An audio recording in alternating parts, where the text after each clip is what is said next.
In 2 weeks, Colorado will begin to see the effects Thanksgiving could have on our coronavirus numbers here in our state. CBS 4 medical editor Dr. Dave Hnida will be keeping a close eye on that data, and he joins us now to get our coronavirus questions answered. So, Dr. Dave, despite warnings, the reality is many people still spend Thanksgiving outside of their household. Should those people be quarantined and get tested?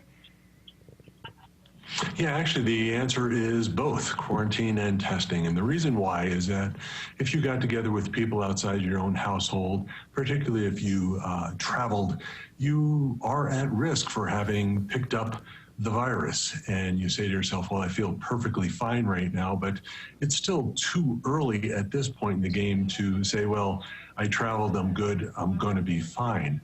We really worry that right now, folks who did wind up getting together with others over Thanksgiving are going to wind up contributing to the surge that's going on right now in cases, almost creating what has been called a surge on top of a surge. Right now, the cases in our state and actually across the country are going straight up. And we were really hopeful that people were going to say, well, I'll be very cautious in terms of what I'm going to do with Thanksgiving.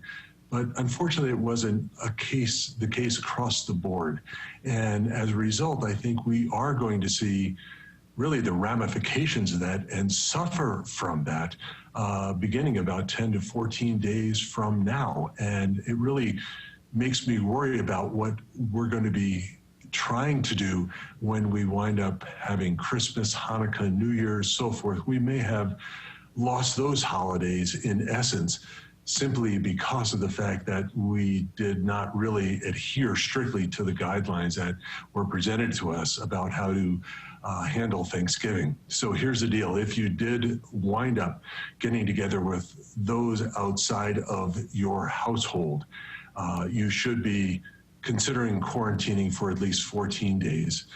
If you do decide to test, which you should definitely consider, it should be done probably about 7 days after you return from your travels or from your get-together.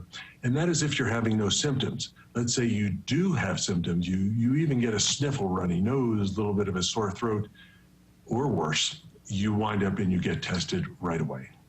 Great information. And this has been making big headlines. The governor and his partner both have coronavirus. Is this just another example of how prevalent the virus is in Colorado?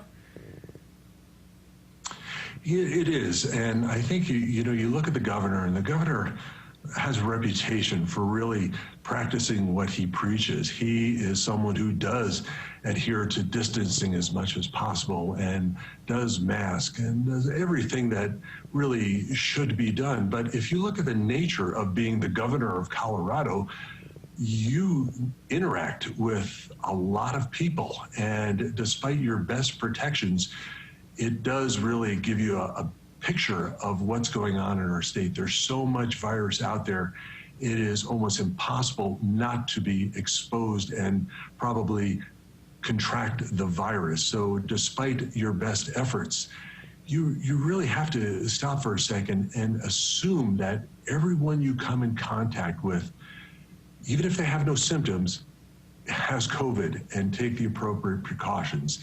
Now, when you look at the governor cannot govern the state from his living room. He really has a huge bubble, and he has a lot of interactions.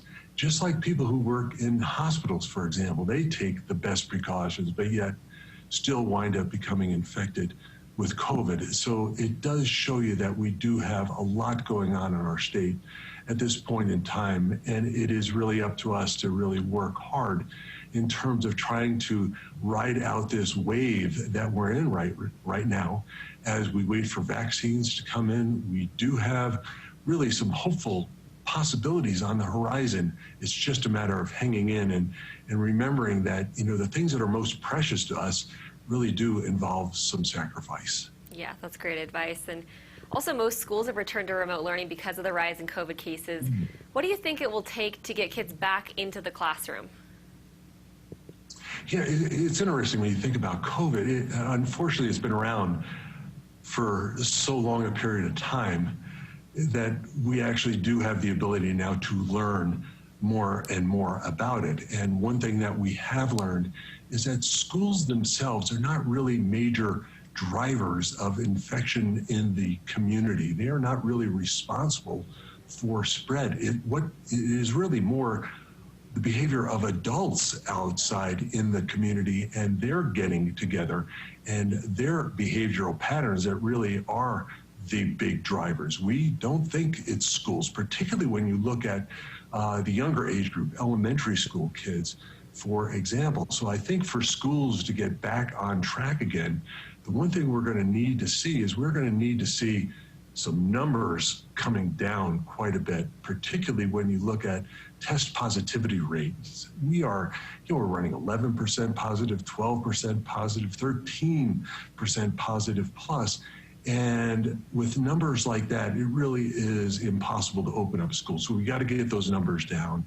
We need to continue with the precautions that are in place being performed by the schools right now. We need to make sure that we are protecting our teachers as well as other staff members who are involved in the school system in terms of teaching our kids. And then I think what we need to do finally as adults, as parents, we need to look in the mirror. We need to say, I want my kid in school. How can I change my behavior, make sure my behavior is in line with the guidelines? And so that way I help to lower the prevalence of COVID in our state.